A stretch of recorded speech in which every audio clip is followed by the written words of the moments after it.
Hi, my name is Jasmine, and I was addicted to kratom extracts, also known as gas station heroin. I'll kind of get into what kratom extracts are in a little bit, but I live in Austin, Texas, and I'll be 30 years old exactly a week from today, which gives a little bit more context into the timeline of my story, too. I'm here to spread awareness about an addiction that is not really talked about a lot and a lot of people are not familiar with, which is kratom addiction. And I'll get in, like I said, to what kratom extracts are, but let's talk about what my substance use history kind of looked like in the past and what led up to that exactly.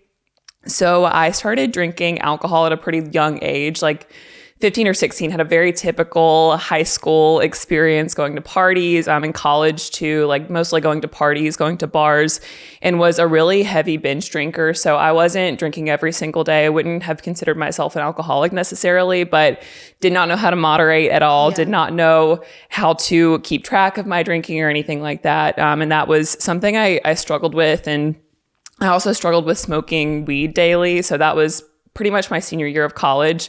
I joke around like I don't know how I passed and graduated college because I was smoking pretty much every day my senior year, and I was dating someone at the time that smoked a lot, and we were just not good influences on each other, and that played a lot into it as well. But I stopped smoking weed after I graduated college for the most part, at least every single day, but was still drinking pretty heavily. And after I graduated college, which I went to Auburn University, I ended up moving to Austin, Texas. So I'm from Daphne, Alabama originally, and went to college in Auburn and then moved to Austin, Texas after I graduated college. And that was like 4 years post-graduation. So that was summer of 2021 that I moved to Austin from Auburn, Alabama. And I basically did that because I wanted like a change of pace. My work was taking me there and I wanted to be in a city that was like more of a similar demographic. So I was like nearing my mid-20s and Auburn was very college heavy and I wanted something a little bit different. So I moved to Austin and like I said, I still live in Austin now, but I immediately loved it. But similar to college, like very much fell into the drinking culture. And especially being in a new city, I wanted to make new friends. I knew one person that lived there. So I wanted to meet new girlfriends and I used Bumble BFF a lot to meet those girls. And the thing was that we bonded primarily over drinking though. It was like, you want to go grab a drink here. And I feel like that's still super common, which is fine. But again, as someone who did not know how to moderate her drinking a ton, that became problematic pretty quickly. And I realized that I was really bonding with these girls over like drugs, alcohol, partying a lot. So that became like pretty just wore on me a lot and became like very tedious and was a lot on my like mind and my soul. And at the time too, I started going back to church more. So I grew up Christian, but started to kind of like walk away from my faith a little bit in my mid-20s and then started to come back to it after I moved to Austin because I figured it was just a fresh start. I tried different churches in Auburn, but I felt like I didn't resonate with them as much and I wanted like a little bit more diversity. And I thought like Austin would be a great place for that and finding new churches. And I did find a church that I really liked and I started going back to that, especially post-COVID, and more people were going back to church and started like walking back into my faith and spending more time with the Lord and what that looked like. And that was really, really, really like benefiting me. But as I started walking like back into my faith, I started to feel really convicted about my drinking. And I was like, I feel like this is such a barrier between me and the Lord, and I don't want that to be the case. I realized for the first time in my life that I had never had like a true, deep, intimate relationship with Jesus. And I was like, I really want to have that. And I feel like this is something that is keeping me from that because I'm using substances to cope with everything. And I don't want that to be the case anymore. So on June 17th of 2022, so summer of 2022, I decided to give up alcohol and smoking weed completely, just cold turkey. Completely cold turkey. And it was actually a really easy decision. I just felt so convicted by my faith to stop. And I was drinking and didn't like the person that I was. I didn't like the decisions I was making. And I remember the last night I ever went out drinking, it was with some of my coworkers at the time. And I just felt really terrible the whole time. Like it was another night of binge drinking and just not making good decisions, waking up feeling just like a lot of shame and just wanting to, I knew there was like a different version of myself that I could be. Yeah, the anxiety was real. And I'm like, I'm getting older too. And this is just not serving me the way that it used to. I have a quick question for you. Yes. When you stopped the drinking and the smoking, did you have to eliminate some of the friends that were in your life as well? Yeah, that's a great question. I did, and that was really hard. I feel like a lot of friendship breakups came from that. So specifically, there was a group of girls that I had met from Bumble BFF that I'd gotten really close to, and we had gone through like a lot of hard things together too. Like one of the girls' husbands passed away, and it was like a really like deep traumatic thing. But I realized at the time that, you know, we were still really bonding over like drugs, alcohol, and it just was such a tug on my heart. And I tried to navigate that as delicately as possible, especially with something like so traumatic happening very recently in the group. And everyone was really kind about it, and they understood that the alcohol and the drugs, they were like really wearing on me. So cut those friendships off. I also ended up stepping away from the friendship. The girl that I knew in Austin that I'd like basically moved there with, ended up stepping away from that friendship as well, which no hard feelings. Everything was still good there, but it was just very much weren't in alignment anymore. Yeah, not anymore. And that's okay too. And I tell people it's okay to have friendship breakups because like we grow up and we change, and that's just a part of life. So when I got sober, this was also a part of the like big sober movement, which I feel has become very popular in like social media, just in life. Like people are realizing the negative impacts of alcohol, and more alcohol alternatives were coming onto the market. So like non-alcoholic beers, non-alcoholic wines, like different type of mood booster, energy drinks type things. And I was really into this. Like I was so into making different mocktails. Like every time I had people over, I was like, I want to make us like a specialty mocktail. And I look back and I don't think I was as like comfortable in my sobriety as I thought I was, because there was still something in me that was like looking for that thing to fill the void that alcohol was, which I now know is my relationship with the Lord, but like I was still trying to fill it with other things too. So during this like sober movement, I was a really big fan of the Skinny Confidential podcast. I don't know if you've heard of them before, but basically it's like an extremely like health and wellness focused podcast with like more of like a high end like wellness audience base. And the two hosts of the podcast were taking a hiatus from alcohol, and they started doing ads for a specific product called, I'm going to rewind. No, go ahead. The two hosts of the podcast were taking a hiatus from alcohol, and they started marketing and doing ads for like different alcohol alternatives. And one product in particular was targeted towards sober people, or just people that wanted to like take a break from alcohol, were sober curious. That was like a really popular term then I think too, was sober curiosity. And this product was a small 2-ounce blue bottle called Feel Free by the company Botanic Tonics. And it looked really similar to a 5-hour energy. So looked like a little wellness shot. The branding was like really high end. So think like high end wellness shot, like social tonic type of thing. Things that I've taken lots of times in the past. Like I'm really big on like matcha and adaptogens and like all the health focused things. This shot was supposed to be like a mood booster, mood enhancer, energy booster that helped you be more social and feel relaxed. And I was so excited about this because the hosts were like really raving about it. And I had bought multiple products from them that were wonderful. I still have like the Skinny Confidential ice roller. And for the record, like I don't blame the podcast host or anybody that like promoted this product, because back then I don't think anybody knew what was gonna come of this. So like for the record, I don't, blame them for that. But if you look on the product's website, it's really heavily marketed as a kava product. And I know a lot of sober people have taken kava. It's something that just makes you feel sleepy, relaxed. Your mouth will feel kind of numb if you take it.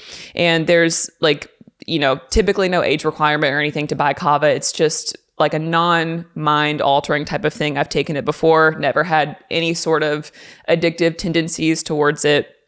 But for this product specifically, Feel Free, there was no age requirement at the time. There wasn't a serving size on the bottle. Now there's half a bottle is a serving size, and they make that pretty clear on the bottle now. But back then, that was not the case. The two primary ingredients in this product are kava and kratom. And I had taken, like I said, kava by itself before, never experienced anything mind altering, and I just felt a little sleepy. I had never taken kratom before, but I had heard about it from a few people in the past, maybe like a year before, that it was something that was compared to matcha or coffee, like in the coffee family, and no alarm bells going off at this time. I'm like, okay. It's natural. natural. That's yeah, what you I'm would like, think. yeah, you always hear all natural. This is totally fine. And I was like, this sounds like something I would honestly love. And again, I think I was really looking for something to fill that void that alcohol was filling. So I went to a CBD store and I'd used the Feel Free store locator and I was like, where do I need to go to buy this shot? Went to a CBD store in Austin and I remember the day really specifically because I had a work retreat the next day and all my coworkers drank and I was like, I don't want to be the only one without anything. So I'm going to buy a little substitute, put it in like some coconut water and it'll probably be great. So I went to the CBD store and I remember asking the clerk about the shot and he was like, well, it tastes really bad. And kava is known for being really bitter. And like I said, making your mouth feel numb. And he mentioned it was a kava drink. And I personally don't really care about the taste of things if it makes me feel good or if it's like a wellness shot, like a turmeric ginger shot. People hate those sometimes. I'm like, no, I'll take it. I want all the health benefits of it. And I took the shot when I got home, or half the shot. And I remember just feeling so sick and dizzy. I felt awful. I was like seeing double. And I was so confused because I was like, this could not be the product that the host of like my favorite podcasts were raving about. Like this cannot be the same thing. And I just laid down and went to sleep and I was so confused. And that was only from half? Yeah, that was only from half. And I was like, well, what would happen if I even took the whole thing? Right. This is crazy. And I don't remember if I ever took the second half. I think I might have thrown it away. But after that, I just did not think about the drink for months. I was like, this is probably not my thing. But still, I was hearing people like rave about this drink. And I remember even Joe Rogan took it on his podcast and he was talking about the euphoric effects. And I was like, what is wrong with me? Did I just like get one from like a bad batch of products and maybe I need to try this again? So that's what I did. And around fall of 2022, I ended up purchasing another Feel Free because I had convinced myself that my first one was just maybe a fluke. It, was maybe not, as like produced as well as the others or something like that. And this time I did drink half a shot. I don't remember the like specific day, but I do remember that I loved the way it made me feel. I had energy. I had the euphoria. I was super happy and wanted to be productive. I felt like it was a godsend, especially for somebody who was newly sober and could drink this thing at the bar with friends if I was out. And like I was still going to the bars at that point because some of my friends did drink and like we like to go dancing. And I thought this was something that was an amazing product for sober people. But now that I look back and I think even deep down, I did know that a product like that was too good to be true and had to have a dark side. Like something that made you feel that good could not have been legal. So around this time frame, which would be fall of 2022 to summer of 2023, so almost a full year, I was drinking the Feel Free shots really responsibly. At first, I was only drinking maybe one on the weekend on special occasions. I had one for like my birthday, I think that year. Like every other weekend, it was never more than one bottle per sitting, which is the serving size now is one bottle per day. And I actually ended up running a half marathon in February of 2023. And I would use Feel Free as my recovery drink for my long runs. It still is really marketed towards the fitness community. People will put it in their drinks as like a pre-workout or post-workout recovery. So, and how long do the effects last? About when you're first taking it, your tolerance is really low, probably about 2 hours. Okay. Yeah. But the more you take, the effects start to wear off more and more and the tolerance builds up. Yeah. Mm-hmm.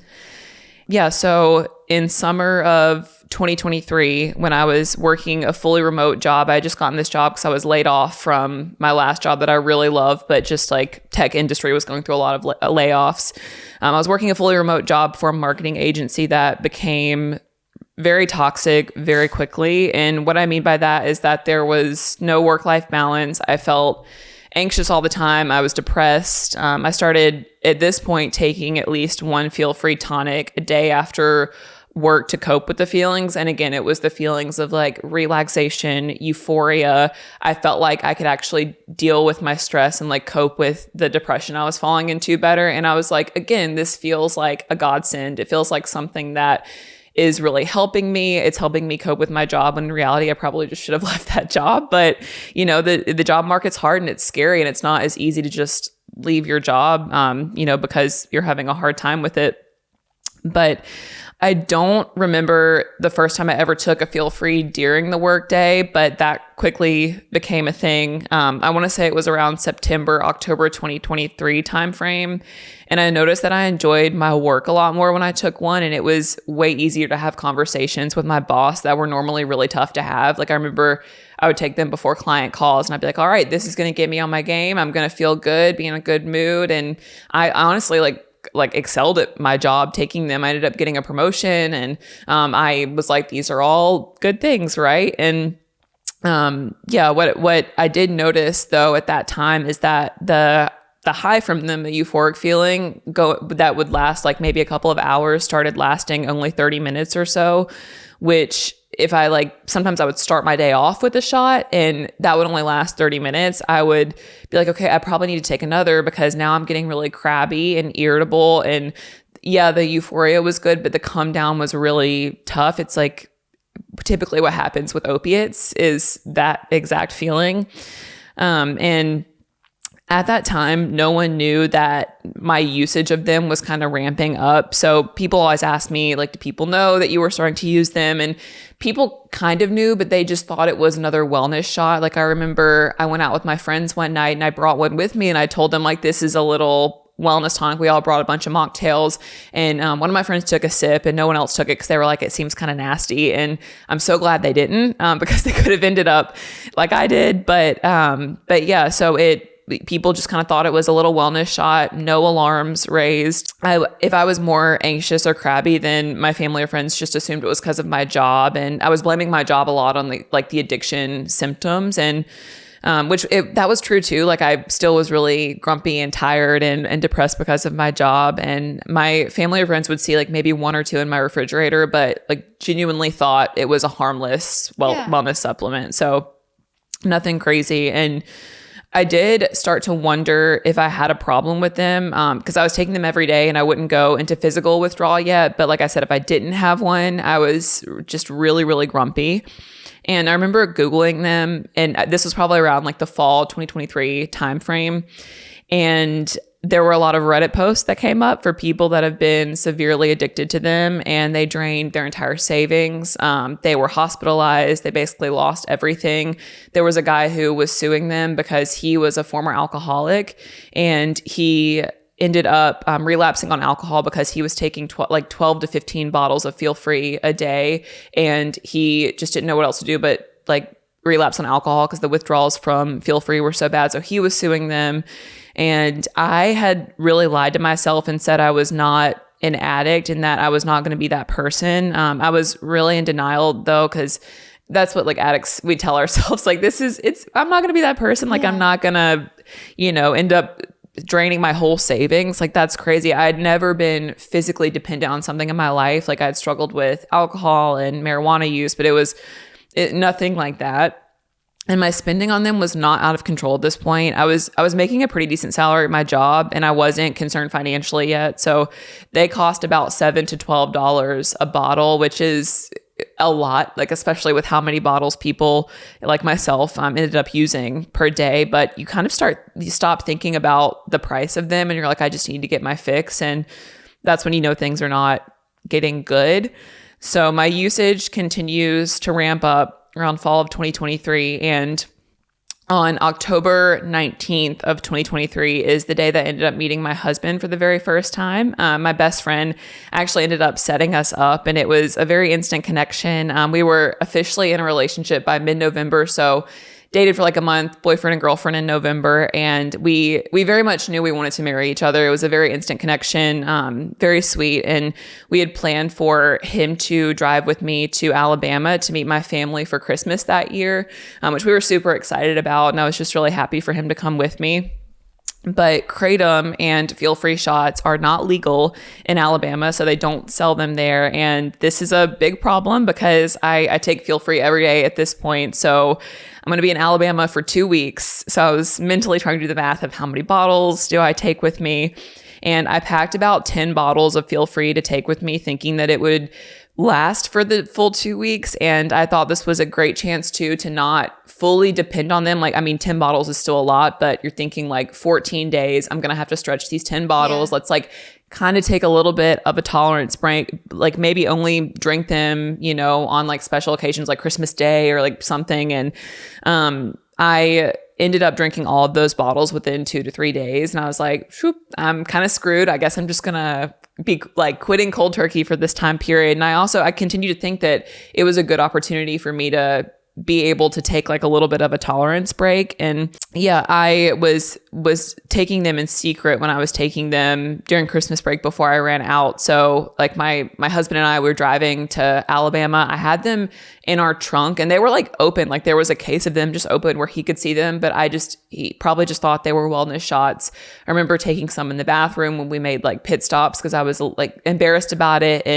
But at the same time, I was fine with him like seeing the bottles, but I didn't want anyone to even kind of think I had a problem or they were like problematic in any way. So I was still sneaking around, taking them a lot. And I remember when I got to Alabama, my husband and I stayed in my grandma's house, and I ended up losing my grandma's key to her front door that I had. And my mom's kind of freaking out. We're all freaking out and trying to find this key. And my mom just like, we have a close relationship. So she just like goes in my bag and starts like emptying stuff out. And I'm like panicking because I have like, I think I had like 3 empty feel-free bottles in there, and she just takes them out. And I don't think she thought anything of it because she had seen those bottles before. She had even taken some with me as like an alcohol alternative because we stopped drinking together at the same time. And she like, it was not problematic with her. So she was like, okay, whatever. And I was just so scared that someone was gonna call me out on my problem.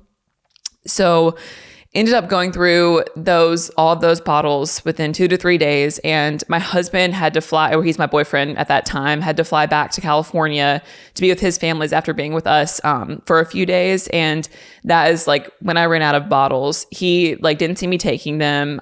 We were very much in like the honeymoon phase of our relationship, always wanting to be around each other and just super excited to spend time together. But the combination of him having to go back to be with his family and me running out of bottles was like catastrophic in my mind. I like emotionally was not okay because I'm also cutting out my usage. My brain chemistry is so out of whack and my dopamine just like is depleted and goes down. So I'm an emotional wreck. Brain is out of whack. My husband's leaving. I literally cried for an entire day after he left. And I was like, I am so upset about him leaving, and like didn't put 2 and 2 together about the fact that I was going into mental withdrawals at that time.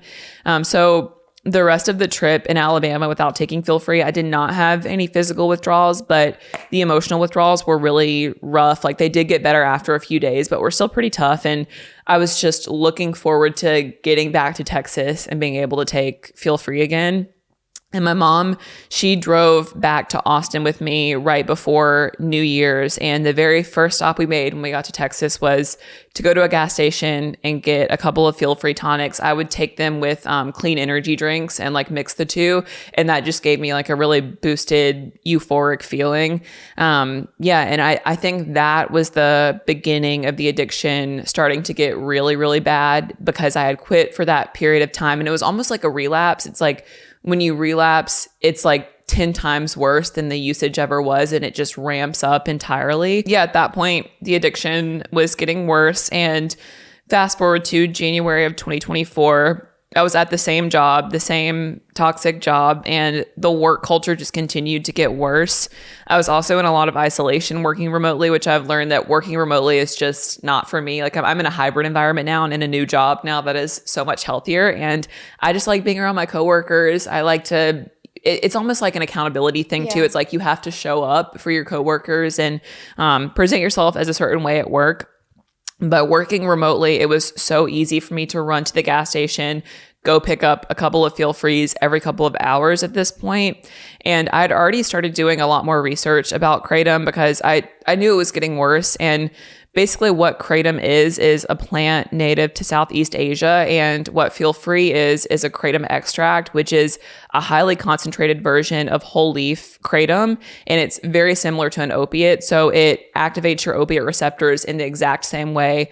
A lot of people argue it's not an opiate, but it is. It makes you feel the same. I've taken opiates before. I know the feeling. It is exactly the same thing. And kratom is typically sold in pill and tea form. And a lot of kratom advocates, which there are a lot of people that advocate for kratom, say that you can't get addicted to whole leaf powder because it's not as concentrated as extracts, but you definitely can. I know a lot of people who've gotten addicted to whole leaf powder. Extracts are just like a little bit stronger, and a lot of people get addicted to it, and they really suffer in silence because, especially something like a quote unquote wellness tonic, you feel really embarrassed, you're confused, you're like, how do I tell someone that I'm addicted to a wellness tonic? It'd almost be easier if I was addicted to heroin and I could say I got addicted to heroin or I'm an alcoholic, because like people know what that is, and a lot of people don't get taken seriously when they say they're addicted to kratom. Hey guys, today's episode is sponsored by Ali. Over here in this household, it is extremely important for me to feed all of my pets the absolute healthiest, best food that I can find on the market. And for Priscilla, my beautiful black lab, one of our absolute favorite dog foods has been Ali. Not only does she literally drool over her breakfast and dinner every time I'm preparing her bowls, but her overall health is incredible. Her coat is super shiny.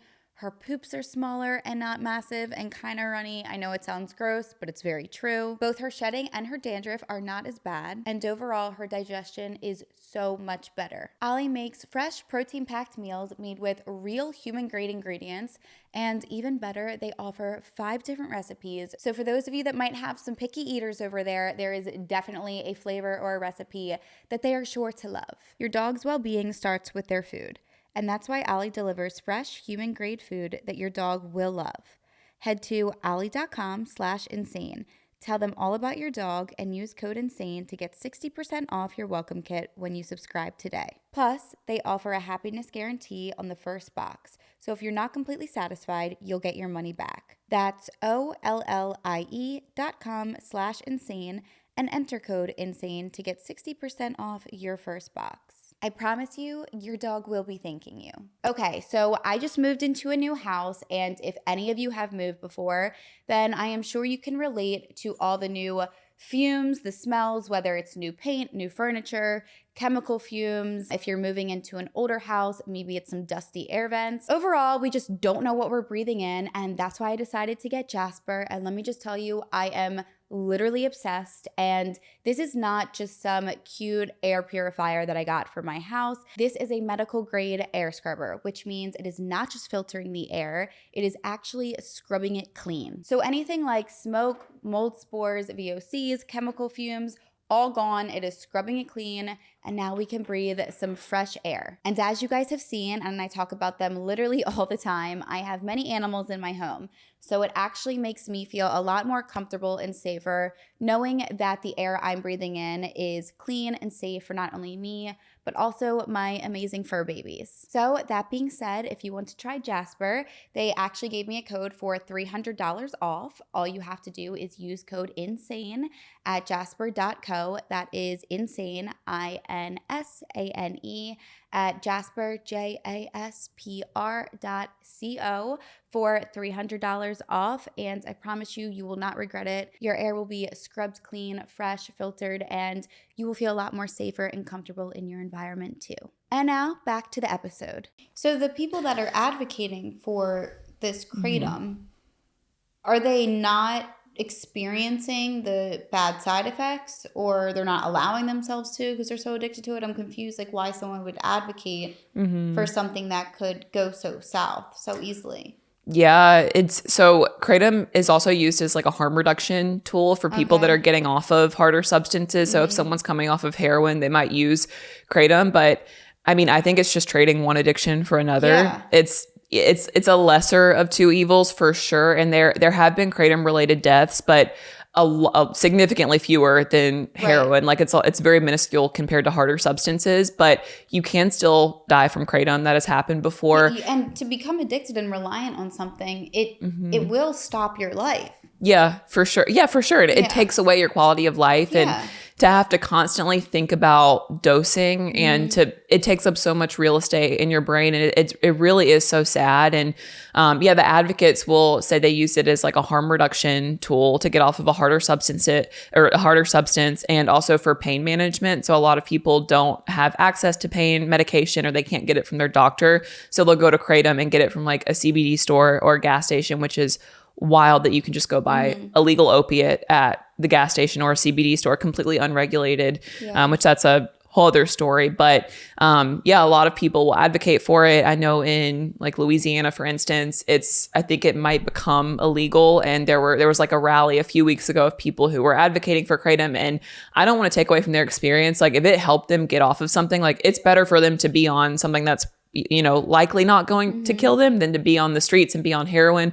But it's still something that is so dangerous. And I'm like way more for treating the root cause of addiction and not slapping a Band-Aid over it and just saying, okay, well, let's just give you another drug. Also, there are medicines and like other drugs that doctors can dispense, like Suboxone is a drug that, or not drug, but like a medicine that people will get on if they're coming off of opiates or kratom. And that has helped them a lot. And it's something that's regulated and a doctor can give you and can properly dose. But kratom, you can't do this with. And it's kind of like a shortcut for a lot of people. So yeah, I have a lot of people that will kind of come at me for that, but I'm like, I'm just telling my experience. You are completely entitled to your own experience. I cannot speak on the things that you've gone through, but yeah, this really freaked me out, like researching kratom more, and my spending had become really excessive on it. So I consider myself like a pretty responsible person financially. Like I try to save money. I try to not overspend on things. Like I still like nice things, and I try to be frugal when I can. But I started drinking more and more a day, and the euphoria got less and less, and my body was just trying to like chase that first high. And at this point I was drinking 6 to 8 bottles a day. So it was immediately like waking up, buying a bottle, because I would wake up in physical withdrawal at this point. So I would feel like I was getting the flu, and I just blamed that on allergies. And I would call out of work and be like, I'm sick. I have a really bad headache. And it was all physical withdrawals. And I was very much lying to myself. 6 to 8 a day. Yeah. And that's not even the worst of it. So yeah, it's crazy. And people ask me how I was drinking that many a day. I was like puking a lot. That's what I was going to ask you. Like if you started getting sick from having that many. Yep. They taste horrible. They mess up your gut terribly. So I was throwing up a lot. I couldn't really keep food down. I was eating basically just like crackers all the time, and like chips and just whatever I could eat, because everything just upset my stomach. And that was like a really brutal way to live, because I love food, and I'm like, I love like just eating and tasting good food. So that took away like my love for food. And I was just drinking them to feel some sort of like normalcy at that point. And I did also start showing outward signs of physical signs of addiction. So I was tired all the time. I started to isolate myself. Like I said no to plans all the time, was getting sick, throwing up. I had super dry and flaky skin. Like I call it alligator skin, because I would take my clothes off and flakes of skin would just fly off. So that's primarily due to the kava. Kava is so bad for your liver if you're taking it in excess. And I also had this like weird pain in my side, which I think was my liver, that went away as soon as I got clean. But it was, this like dull pain, and I just kind of like brushed it off. But super flaky skin, was nauseous. It was just like a shell of myself at this point. I look at my eyes and pictures, and I just look like nobody's home. I lost interest in things that I used to really love, like running. And before my addiction got really bad, I actually was training for a full marathon right before, and had to drop out because the tonics were just making me so sick all the time. And I just kind of blamed it on like, oh, I can't run the full mileage. Like it's, I just am going to drop out. Like a half is all I really can do. When in reality, I was just really sick and couldn't really exercise anymore. I made the excuse that this was just stress manifesting in my body from my job. And like everyone believed that. It was really believable, because my job was, from the beginning, I would call my mom just in tears, so anxious, and it just continued to get worse and worse. And I was so scared, because I was like, I had always abused alcohol. That was easy for me to quit. Weed I used for a long time, but it was never this difficult. And like, I'd never had a physical dependency. I've never been physically addicted to something. And this is really scary. And I'm continuing to look at like Reddit groups, and more people are posting about their experiences. I'm like terrified at this point, because I'm like, I can't tell anyone. Am I going to have to live the rest of my life like this? I've got a lot of debt now. Like, what do I even do? And your debt was fully coming from your addiction to these things. Yep. Yeah. And at first it was like I could pay for it comfortably. Yeah. I could spend probably like $30, $40 a day and be fine financially. But then it was like, you're starting to spend like upwards to $100 a day. And this is like, which 30 to 40 a day is still a lot of money. Yeah. Like I don't justify that either. But it just kept going up. Yeah, it just kept going up. And also at this point, my husband and I had already talked about getting engaged and married, and he did not know about the addiction. And people asked me, like, how did he not know? Like, you guys were, you're so close, and we weren't living together at the time, just like because of our faith. Like, we weren't living together. We wanted to wait until marriage. We didn't stay the night with each other. So I could keep it very secret. I lived alone, didn't have roommates. Well, I think too, like when you're talking about these, like I'm just imagining like when I buy my ginger shots, like if you had a pack of those in the fridge. I mean, I've had companies send me their little like wellness matcha drinks, and it's like if those are in the fridge, like even if somebody sees them and says, "Oh, what are these?" when you read the package or you look at it, it's just a wellness shot, and like no one's gonna think twice about it, in my opinion. And even if they see you, I mean, granted, if somebody sees you downing them every day, they'd probably be like, what the fuck? But I feel like it's a pretty easy thing to hide when you are living by yourself and you have all this time. And if somebody does stumble upon them or see them, they would just think like it's a supplement in a way. No one's going to ask you, are you addicted to this? No, that would be like weirder than, like anything else. It would like to think that, it's just like you said, there's not enough around it almost that people would even go to that or think that. Yeah, exactly. Like it's such a tricky, weird thing to be addicted to, but it's like, we got to start speaking out about this more. And like, that's what I want to do, is just make people feel comfortable to tell people. Cause it's just, it's a tricky thing. And like you mentioned as well, which I don't think there's anything wrong with. And I agree with you 100%. If you're trying to get off of a harder drug, I think that in order to do that, and to piggyback off of something else, that should be done with a doctor. Like it shouldn't be done with something that you just have this free access to become addicted to something else. You know what I mean? You can't dose properly. There's that. And also like if that's what people want to use that for, then maybe it should only be marketed for that. Like you can't have, in my opinion, it makes no sense to have something that can help you come off heroin and then something that you're supposed to take that'll just make you feel euphoric and is a social tonic. What? It makes no sense. It's like such a huge difference. Yeah, and it's just the deceptiveness and sneakiness of the company, honestly. And yeah, it's pretty wild that, I mean, something like that is even able to be sold. And I will say too, when I first started taking them, they were sold in like really high-end wellness shops. So I think Erewhon maybe had them at one point. Sun Life Organics, which is a huge wellness spot in Austin. And so I was like, oh, this is great. It's good quality. Yeah, good stuff. And so at this time too, my husband and I's timeline to get engaged was get engaged in March and have a courthouse wedding in May. And we were just like super excited to get married, to live together, to like start our lives together. It was, just so sweet. And at this time too, I was still actively practicing my faith. My addiction was like still at its worst. But I was going to church and praying that God would break me free of this addiction, because at this point I'm fully aware that I have a problem. And I remember being angry at God because I was like, you called me to give up alcohol, but like now I feel like I'm like a junkie. Like I feel like I wake up and I'm like the first person at the gas station ready to get my fix.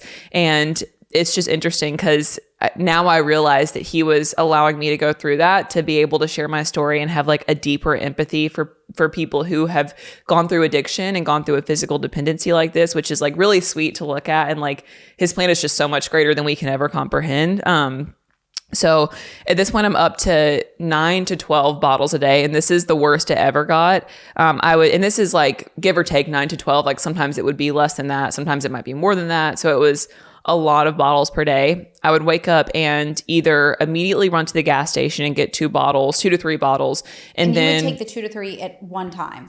No. So I would probably like every hour or so I would take one, or like every 1 to 2 hours. I know it's I can't Were even... you even feeling good at this point, or it was simply the addiction of it? Simply the addiction. So there was like maybe the first one I took at the very beginning of the day, like there was maybe some like small bit of euphoria that I had when I first took it. Like I would go to the gas station, literally like take it in the car, like on the way home before my workday started. And I would wake up for work. I started work at 8:30. I would wake up at like 8:15 because I was just like so sick every day and just like have to run to the gas station, come back, clock in and start my work day. And my work was like really slipping at this time too. Like I'm pretty sure I was about to get fired, but I would start taking them first thing in the morning, and I would, after like the first couple of hours, take another one after like a couple of hours. And literally just to get through my work day, I had to keep taking them. So it would be 2 to 3 in the morning, at lunch 2 more bottles, 2 to 3 more bottles late afternoon, and then like maybe 2 to 3 more bottles in the evening.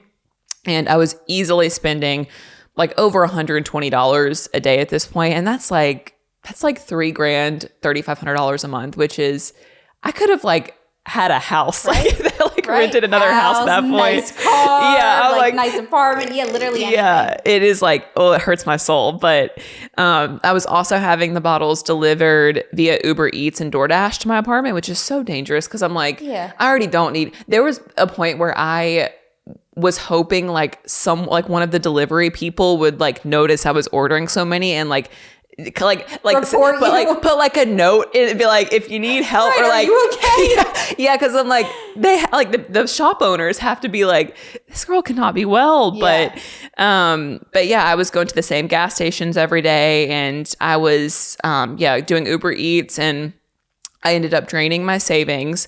I maxed out both my credit cards. So I had a credit card for $10,000, a credit card for $2,000.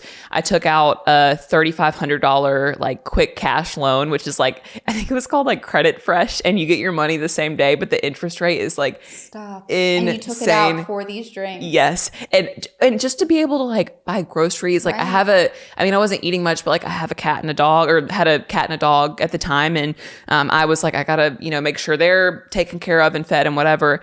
And I was taking out, like I took out that super sketchy loan, was in about $15,000 worth of debt over these. And it was like, as soon as my paycheck would hit, I would run to the gas station and buy more Feel Free. There were days I would wake up in withdrawal and had literally $0 in my bank account, like was in the negatives. And I would just like wait for my paycheck to come through, and I'd be withdrawing until I could go get my fix. And I remember one day there was even, I think I was like $500 negative in my like debit account, and I had to ask my mom for money because I had ordered through Uber Eats, and I could pay. I don't know why I was paying through like Venmo on Uber Eats. I think that you can like, it like doesn't, it takes out the money later or something. And I was like having ways around it in case my account was at 0.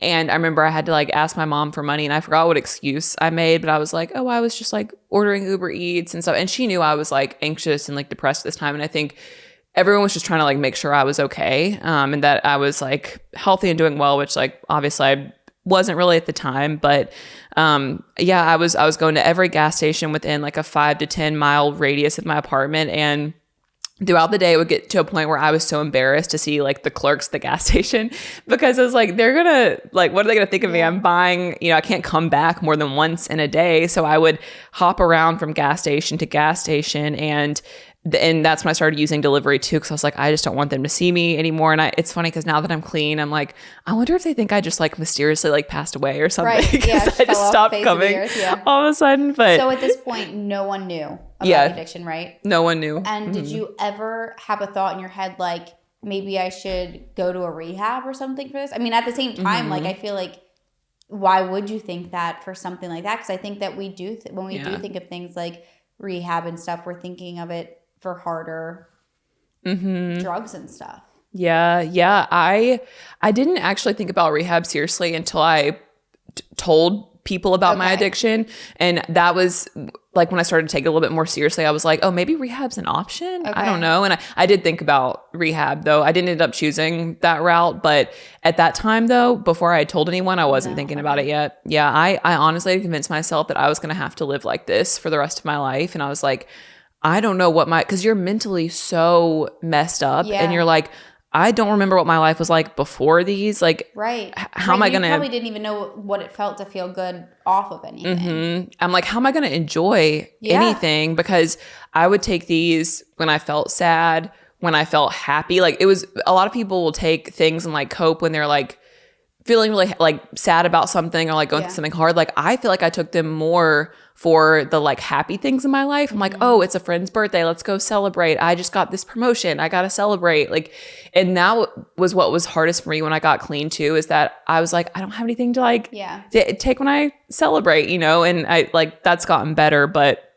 yeah, kind of to like get back to that timeline. I had mentioned like, I thought I was probably going to get fired from my job because my work was slipping so much. And it was hard for me to function because I just thought about dosing all day, every day. And this is why kratom-extracts are called gas station heroin, because I would literally show up to the gas station first thing in the morning, like hadn't brushed my hair, hadn't literally slippers, pajama pants, t-shirt, just like whatever I could put on, and be there like a junkie just to buy my drug. And, you know, people would lose weight when they were taking these. They were throwing up all the time. Like, I just was not healthy. I feel like my whole body was just in turmoil at that time. And some nights when I couldn't sleep too, I don't think anyone knows this, but I would drive to like a 24-hour gas station in like the middle of the night and go buy like a few bottles because I just couldn't sleep. I would wake up in the middle of the night with like heart palpitations because kratom's also a stimulant. So it would make you feel really like anxious too if you took too much. And I remember like walking upstairs and my heart would be like pounding out of my chest. And I'm really grateful it did not give me like lasting heart problems, but it very much could have. So I actually ended up making the decision to quit my job on March 11th of 2024, which again, like I quit before I was able to get fired. There was just like stuff going on with my boss. I was treated really poorly, and people talk about quiet quitting their job and they'll kind of just like trickle off and like, you know, stop doing the work. I think I was getting quiet fired. So I think it was like, they were just slowly taking me out of meetings. I was supposed to go on like a trip to meet one of my clients. They just did not tell me I was not going and took someone else. It was like a very toxic environment. And I also like fully take responsibility for my actions and not doing my job like I should have at the time. Like, I don't want to put that all on the company, but my husband was super gracious at the time. He was my boyfriend, but I knew he was going to be my husband. He was super gracious and offered to help me out financially at that time. And again, he did not know about the addiction. So it's like, you know, helping me out with like just normal bills and making sure I'm good. And he didn't know about my spending habits or anything. And I think at this point too, I was still getting paid. So I was able to like quickly pay off some credit card debt and then just reuse it again to buy the bottles. So on March 15th of 2024, my husband and I ended up getting engaged, and he planned the most beautiful proposal. He got my mom flown in. He involved my best friend, Katie, and it was just like super special. My best friend, Katie, is a prop stylist, and I had modeled for shoots for her before, and she had worked with like really cool brands and stuff too. And she had told me that she wanted me to model for a shoot, and she was gonna like, we're gonna meet at her house. She was gonna like pick out the outfit and go to the location, and we like get to the location. It's this like beautiful like secret garden type of situation, and we get there, and I start like shooting with the photographer, and my husband just like comes out of nowhere, and I'm like, I didn't register what was happening. My mom's behind him, and I'm like, oh my gosh, this is so sweet. I love and that. It was just such a sweet proposal. It was perfect. And I think I'd taken about 6 shots that day, and it makes me really sad because I look back at like the pictures and like to know I was in active addiction during that specific time that like took away from like that portion of the engagement, like makes me really sad, because I'm like, wow, that would have been like a great thing to experience fully sober. But I also know that like God's timing is so perfect, and like I'm going to explain like why it needed to happen that weekend, and like why that weekend really changed a lot for me. But we get engaged, and again, like we're not living together at this point, and my mom, her plan was to stay with me, and I did not know this. I had not prepared for someone to stay at my apartment with me. So I was really nervous because I did not know how I was supposed to use around her, because I hadn't seen her since Christmas when my addiction was not as bad. And I was like, I don't know how I'm supposed to be able to take like bottles around her. And I just remember my apartment too was such a mess because I was just not taking care of myself anymore. My laundry had piled up. I was like, when I would detox in the morning, my sweat smelled like ammonia. So like my sheets smelled horrible. I had like really bad BO. And the day after me and Tolu got engaged, I only had 4 shots with my mom there. And that was like trying to maneuver a lot, getting those shots and like making excuses for those. Cause my mom and I had taken them together before. That was like part of the excuse. And I remember waking up that morning, the day after we got engaged, I didn't really get out of bed until like 1 p.m. Cause I was like, I don't want her to see me like use a shot right away. I don't really know how to take one or like, cause I didn't have any in my apartment and I didn't have any like unopened ones. And I was like, I don't know how to go buy one or get one delivered. So I kind of like sneakily had a couple delivered and I was able to take some. And then we took some before dinner, which we went to like a little engagement dinner with my husband, and my best friend Katie was there too. And I was just like taking those bottles in secret. I remember taking one right before bed too. And come Sunday morning, so 2 days after we get engaged, we're getting ready to go to church with Tolu, my husband. And something in me was just like, you're not going to take any bottles today. And I'm like, that was probably the Holy Spirit telling me like, you know, today's the day. And I just made the decision. I wasn't going to take any bottles that day. I was like, and some people say, you know, maybe you just like subconsciously felt safe because your mom was there and you had your husband, your best friend, like people around you that really loved you and care for you. And like your body just kind of knew like, this is the time to detox and like open up about it. And I'm making an attempt to get ready for church and I'm pretty much going into severe withdrawal immediately. I'm like, how did I not know this is going to happen? But I'm dizzy. I can't stand up straight. And I felt like I was going to pass out. I was like, there's no way we're going to church this morning. And I tell my mom, I'm like, I need to go to the hospital. And keep in mind too, everyone thinks that I'm still having these health issues because of my job. Like I just quit my job. So it was only a week after quitting. And they're like, okay, you've just been super stressed. Like your body is just kind of going out of whack because of that stress. And I texted my husband and like told him what was going on, that I was going to the hospital. And he was like, do I need to come with you? And I was like, no, it's fine. Like just go to church. I honestly didn't want him to see me going through withdrawal because I was like, he doesn't know about this. And like, I don't want him to see this. And we get to the hospital, I get fluids. I still haven't told anyone what's going on. And I had secretly hoped they would like run some sort of test on me that would find kratom in my system. And so I could just like finally open up because I was just so sick of being addicted at this point. And I just thought that would be like an easier way for me to come clean.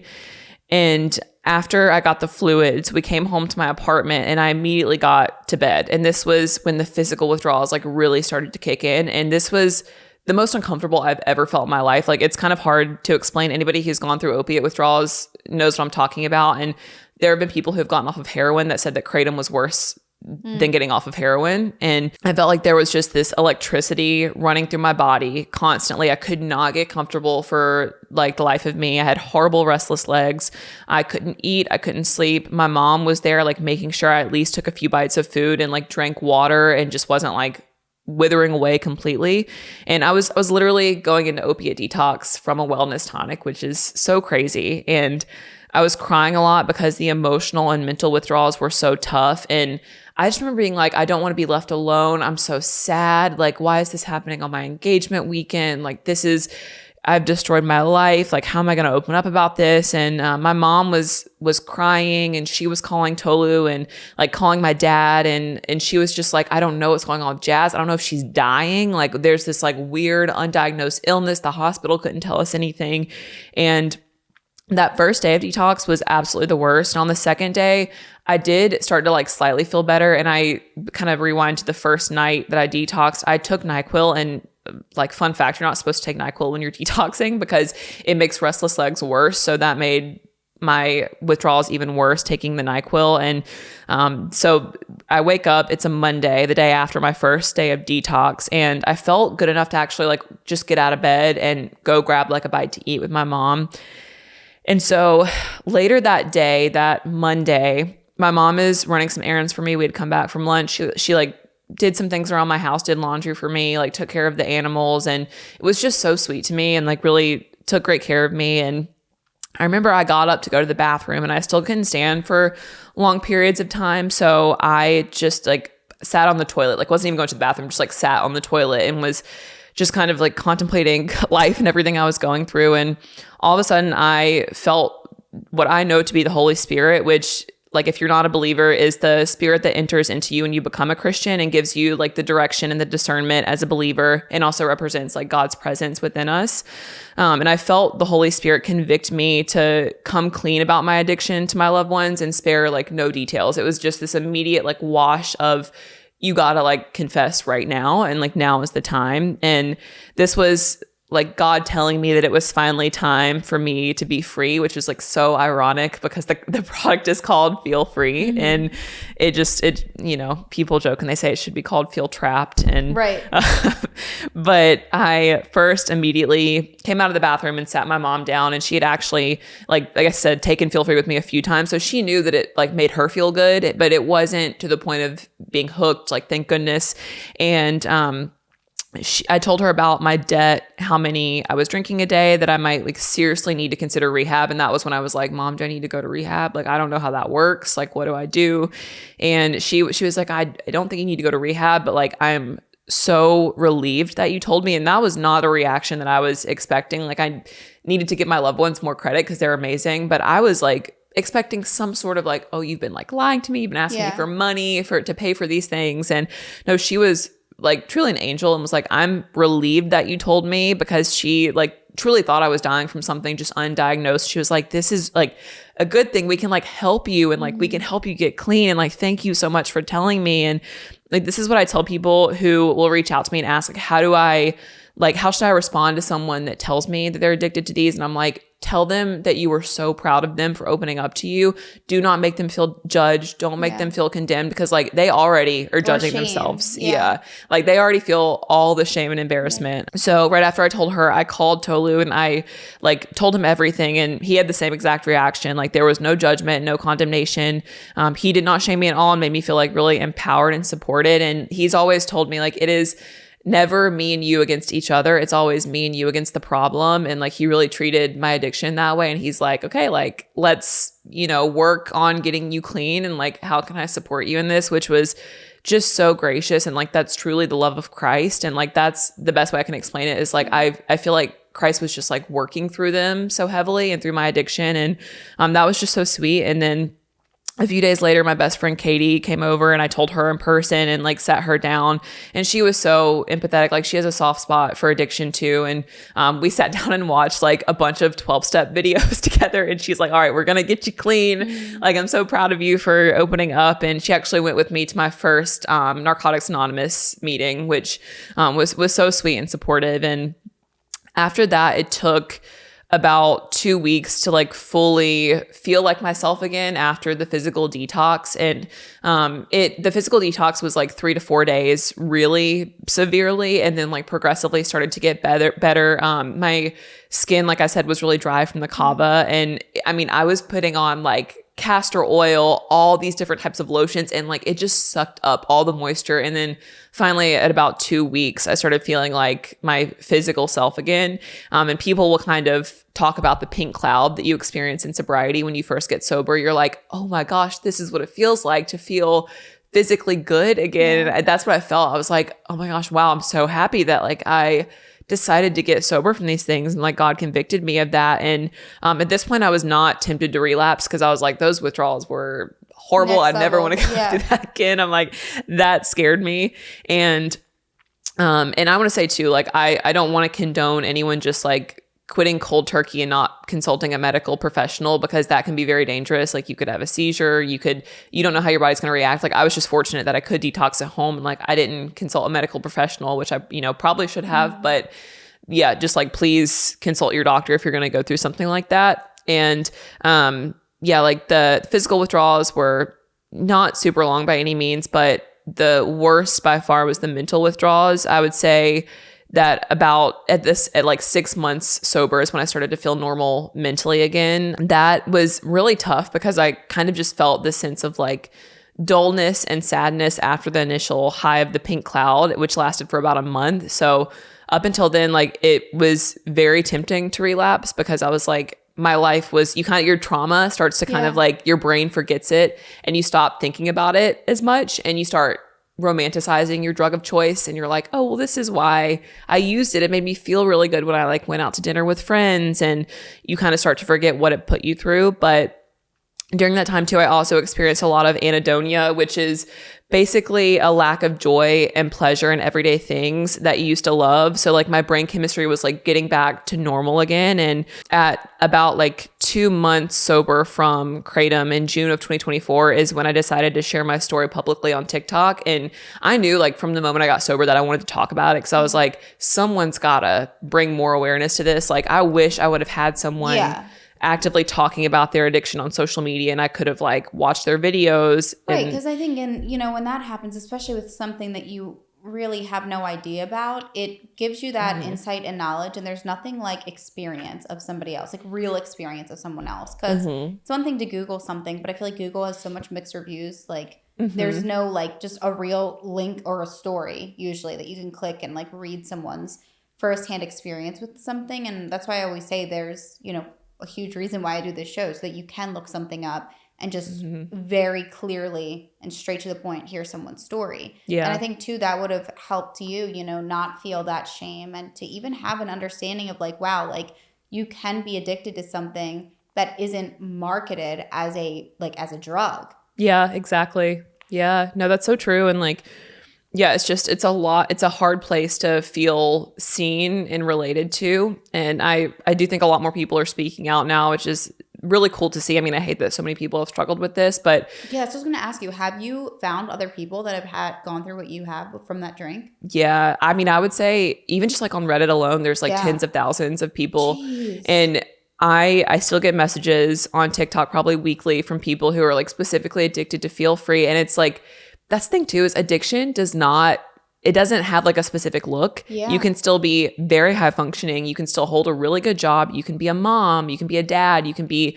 really active in your like workout community, whatever it is. And you can still be so physically addicted to something. And I get messages from like moms who are postpartum and who get addicted to Feel Free because it's like helping them with their depression. And they don't know how to like tell their husband, or a lot of people who don't know how to tell their spouses, because that's a hard thing to do, to be like, I've been hiding this from you for a while, especially when like you do share finances maybe, and like that's really tricky. And I just always tell people, I'm like, you got to tell them. I'm like, you have to tell your spouse. Like that is the most important relationship that you have. You have to tell them, and you have to open up to someone like close to you. If it's not your spouse, like you got to tell someone first. And that is the first step to getting clean. Like for me, it was just putting it out there and being like, whew, okay, like this is not a burden. You're not carrying it alone anymore. Yes, exactly. And I think too, in those moments, you don't even know how to help yourself, because mentally you're so not there. You're not present. You're not your highest self. So I think in moments like those, you need other brains to like help you and be like, this is okay. And it's a lot easier than you think it is. Like in the sense of like getting the help, like obviously going through the withdrawals and everything else, like that part's, indescribable. But I think that, in those moments you feel like the shame and the guilt and the withdrawal almost overpowers the getting clean part, Yeah, exactly. And it's like sometimes you can't get help unless you ask for it. Yeah. And that's really hard too, and scary.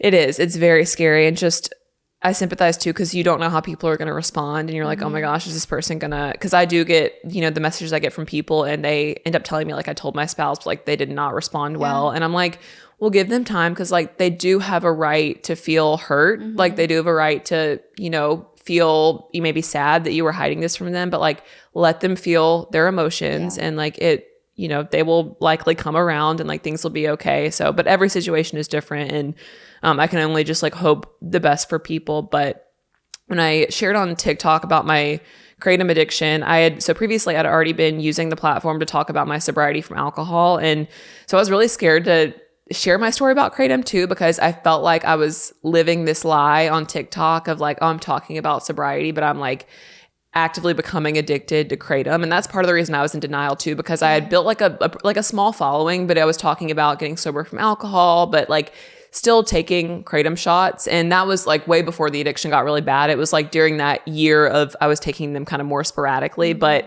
I wasn't fully sober, and like I have to own up to that. And I ended up posting a 10-minute video telling my story from start to finish on TikTok. And I thought like a small group of people would resonate. I'm like, who knows if people even know what I'm talking about here? And I ended up getting over 1 million views, and I like now use my platform to talk about kratom addiction and just like normalize conversations about addiction as a whole, because there are so many types of addictions, and it's not just kratom. It's not just, you know, alcohol, weed, heroin, whatever it is. Like it could be so many different things. And just like getting messages from people on like a weekly basis, either with a kratom addiction, sometimes it's alcohol too, or like a different substance. They don't know how to tell their spouse or their, you know, partner or whatever. And I try to give them the best advice that I can. And a lot of times I'm the only person that they've told, which is like such a huge honor. And like, I feel so grateful to like be able to hold that space for them, because I wish there would have been like someone I could have messaged and been like, hey, like I haven't told anyone this yet, but you know, I just want to put it out there and kind of just like, you know, make this feel a little bit better. But in a weird way, I am like really grateful that this happened to me, because like I said, it gave me so much more empathy and understanding for addiction. And just, I'm so passionate about like treating that root cause and like not just slapping band-aids over it, and not just, you know, medication is necessary in certain circumstances. Like I'm not against medication in any way, shape or form, but to, you know, replace one drug with another and then like someone is stuck on something their entire life is just not healthy. And there's so much trauma that is like rooted at the core of addiction. And it's like, how can we, and I know like we don't necessarily have all the resources for it, but like, how can we help treat people's like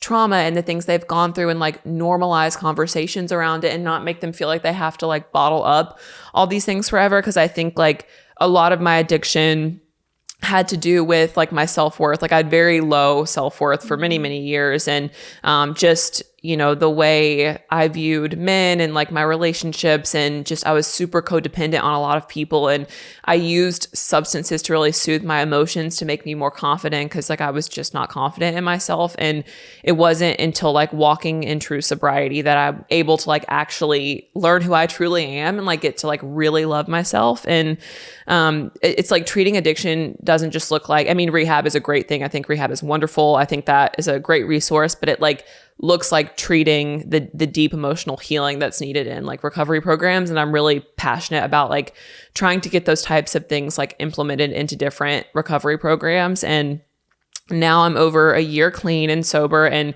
caffeine is the only thing that I will drink. And I don't partake in anything that could be potentially mind altering. I'm like, I learned my lesson. Yeah. And some people ask like, do you still take kava since you never had like a problem with it? And I'm like, no, absolutely not. I'm just like frankly traumatized. So I don't blame you. I don't take it. Especially seeing what it can do and, you know, excessive doses with the dry skin and everything like that. I do have a question. Did you ever reach out to the company? Yeah, so I did not reach out to the company. Okay. People ask me that. They're like, have they reached out to you? Did you reach out? And I've heard from people who have like worked for Feel Free and have worked for the company that have like reached out to me on TikTok. They've gone on podcast and kind of talked about like what it's like to actually work for the company and kind of like the deceptiveness around it, and that it's not spoken about as something that could ever be addictive. Like at the company, they're still talking about the product like they do to like the general public. They're like, this is similar to like they'll make you feel shamed basically if you come to, you know, someone higher up and say I'm addicted to these. They will like gaslight you and be like, no, you're not. Like this is not an addictive product. So I truly believe that like God is the one that will serve justice. Like I don't feel like I necessarily need to like boycott or reach out to the company. Like I think justice will be served. But there was a class action lawsuit against the company, or there still is, I think. And I submitted my information, haven't heard a lot back yet, but I'm like very much encouraging people to submit all their information. You can submit your receipts and different things like that. So it's the website is feelfreeclassaction.com, I think. And you can go there and like submit your information. And that's like the action I want to take. And like, as far as the company, like I'm a true believer of like forgiveness, and that like even if someone has wronged you, like you're supposed to treat them with kindness and love. And I just know that like hurt people. And like, that's kind of how I view the founder of the company. It's like, you can be so angry and so just like distraught that someone would create a product like this. But like, I want to practice the same forgiveness that God has shown me. And like, it's a really hard thing to do, especially when you feel like someone has wronged you so deeply. But that's just kind of how I view the company. And like, I truly believe my job is to educate and not to be like angry and condemn and just be like, oh, screw you. Like, that's just, I want to be able to help people out of this more than anything. And the website and the bottle, do they mention anything like a warning that this product could become addictive or no? So it says, it did not used to say this, but it says it's habit forming. It does not say addictive anywhere on the bottle. You do have to be 21 years old now to buy it. At the time that I first got hooked, you could be any age to buy it, which is really crazy and dangerous to think about. But there was no serving size on the bottle back at that time too. There actually used to be a stronger version of the bottle, like more potent. And then they kind of diluted the potency a little bit, and they have like different types of bottles now. But yeah, there's just like very, very little regulation about it. And yeah, you can still get them at like gas stations and CBD stores. They are no longer sold at these like high-end wellness shops. I think they very quickly caught on that, especially after the lawsuit with that guy that I was talking about earlier. That's when they actually were taken out of like all stores for a period of time. And this was like when I started to become addicted to them. And I was like kind of freaking out. I drove to like multiple gas stations. I was like, where are the feel frees? They're like, they haven't brought them back. And like, I don't know when they'll be back. And at that time too, I kind of took that as a sign. I'm like, okay, maybe I'm supposed to quit. And then they started coming back into stores, and I just started taking them again. And it's really sad because there are a lot of similar products now too that are marketed in the same way. And it's, the more I've learned about this industry is that when one product gets banned or regulated, a new product will come on the market that's similar. It's like, it's kind of like a problem that I don't know will ever be solved. But there are, like different things. There's like different shots that will kind of be like off-brand of Feel Free. They're like mood booster, euphoria. There's this brand called New Brew, which is a like beverage drink. It's like in a soda can. And there was actually a famous influencer. I forgot what her name was, but she started, I think it was Emmy is her name. And she drank these like, I don't know if it was New Brew, but it was a similar brand, but she was drinking them every day. And she had no idea that they were like a drug essentially. And she's like, she made a TikTok video and she was like, guys, I was telling my friends about these drinks. I was like, you got to get on this. This is making me feel good. And she was like, this is like heroin in a can. In a can, yeah. Oh my gosh. So it's crazy. And it's definitely very, very important to spread awareness, because I think that it's very easy to innocently, lean on other things or try things. And especially when we do live in a society to this day that people really do rely on something to be social. And I think that if it's not alcohol, it's something else, because so many people are drinking and it almost is like this need to have something in your hand. Yeah. Because everybody else does. Yeah. And it's unfortunate that it is alcohol in general is such a social thing. It's like, even to this day, if I hear from somebody, it's like, oh, we should grab drinks. Why does it have to be that? Yeah. Like, why can't it be coffee? Or like, why can't it just be like, let's take a walk? It's just such a common thing. It's such a icebreaker for people. It's liquid courage. Like, even like you mentioned in the beginning of your addiction with these drinks, it was like you were kind of thriving in a way. So I think that can easily make something, you become so dependent on it in so many different settings and environments, because it becomes easier. It makes certain things easier in life. Yeah, it's so true, because people talk about kratom extracts as there's this honeymoon phase where everything is going great and you're like, this is amazing and this is how it's going to be forever. And then one day you're drinking 10 bottles a day and you're like, I don't know how I got here. And I think that's a really good point that you made about just everyone having some sort of like vice, like whatever it is. It could be alcohol, smoking, whatever, but it is such a hard thing to live fully sober and not depend on a substance. And I'm not against like having a drink, especially if people can moderate their drinking. I'm like, go for it.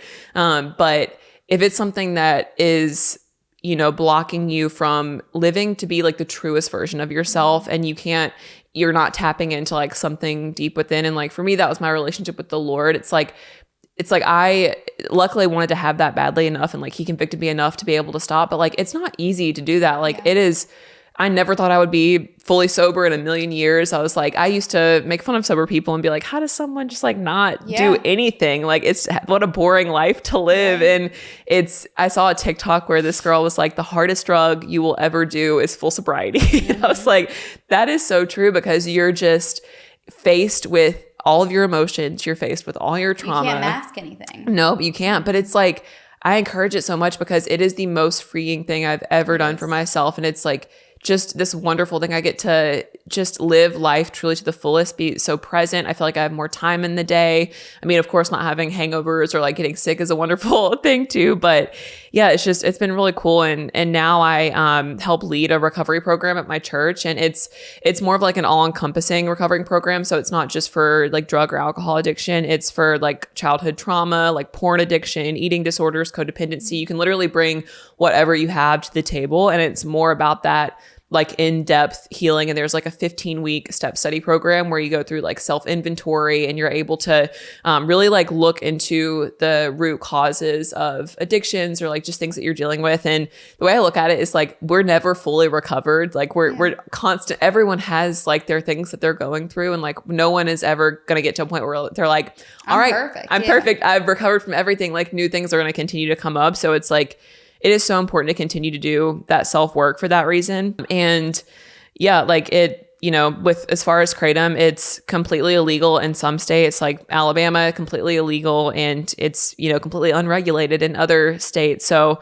I know like states like Florida, they have a lot of like kratom kava bars and different things, and a lot of people getting hooked on it. And I would just like to see more regulation and education. Like, I don't necessarily think kratom should be completely illegal. Like if it's something that is dosed properly by a medical professional, like I think that's fine. But I just don't think that it should be able to be easily purchased at a CBD store or gas station, even with an age limit. Cause it's like, addictive products are addictive products. And yeah, I just will never stop sharing my story. And it's like, sometimes I feel like I talk about it so much on social media, but I'm like, it just is so important to keep bringing awareness to this. And like, this problem is not going away. And like, I get comments from people saying, I was going to try this product, then I saw your video and now I'm not going to buy it. And I'm like, that's amazing. Cause I don't want you to go down the same path. And then some people will say, oh, well, like you make it sound good. Like I want to try it. And I'm like, it was good for a time period, but please be careful. Like, please do your research. If you fully research this product and you decide you still want to take it, you're an adult. You can do whatever you want to do, but yeah, I'm just, happy that I got to, be here and share my story. And, thank you for allowing me to do that. Yeah, so no, you did, like I said, really, you did incredible. Thank you. I hope that was long enough too. No, I feel like I flew through. No, you did. It was 1:20. You did great. Perfect. No, and it was so we were so organized and amazing. Thank you. Of course. No, and like I said before, the awareness is so important, but also the fact that I'm sure it feels really good and fulfilling within yourself, like very full circle to know that, some people are going to stumble across your story, and it could prevent them from a whole, year or 2 years of ruining their lives or completely going backwards, and what starts as something innocent can easily turn very dark very fast. And your story is a prime example of that. And, it sucks because you made this decision to do something so good for yourself by going sober, and you're innocently looking for like a mocktail in a way, like something that's going to like, just, I guess you could say fill the void, but at the same time, that's not what your mindset is. Like, you're just like, what else can I do that's like a healthier version? And, there are things like that out there, and it's dangerous, and it's important to spread awareness and talk about it. And I think you did an amazing job with that. And I don't think you should stop sharing your story, because there's a lot of important aspects in there. And I think, besides just this product, the point that you spoke on about the shame and the guilt, and a lot of people feel that in all different types and forms of addiction. And it's something, and I think it's a stigma that needs to be broken. Like we don't have to feel shameful. Like at the end of the day, we're all just human. Like no one, no one person is better than another person. Everybody's dealing with something different. Some things might be more serious than others, but no one is perfect. Like everybody's dealing with something and going through something. Everybody has their shit. So exactly. No, you did an amazing job. And I'm so happy that you wanted to come on this platform and share it. So thank you so much. Seriously, you did incredible.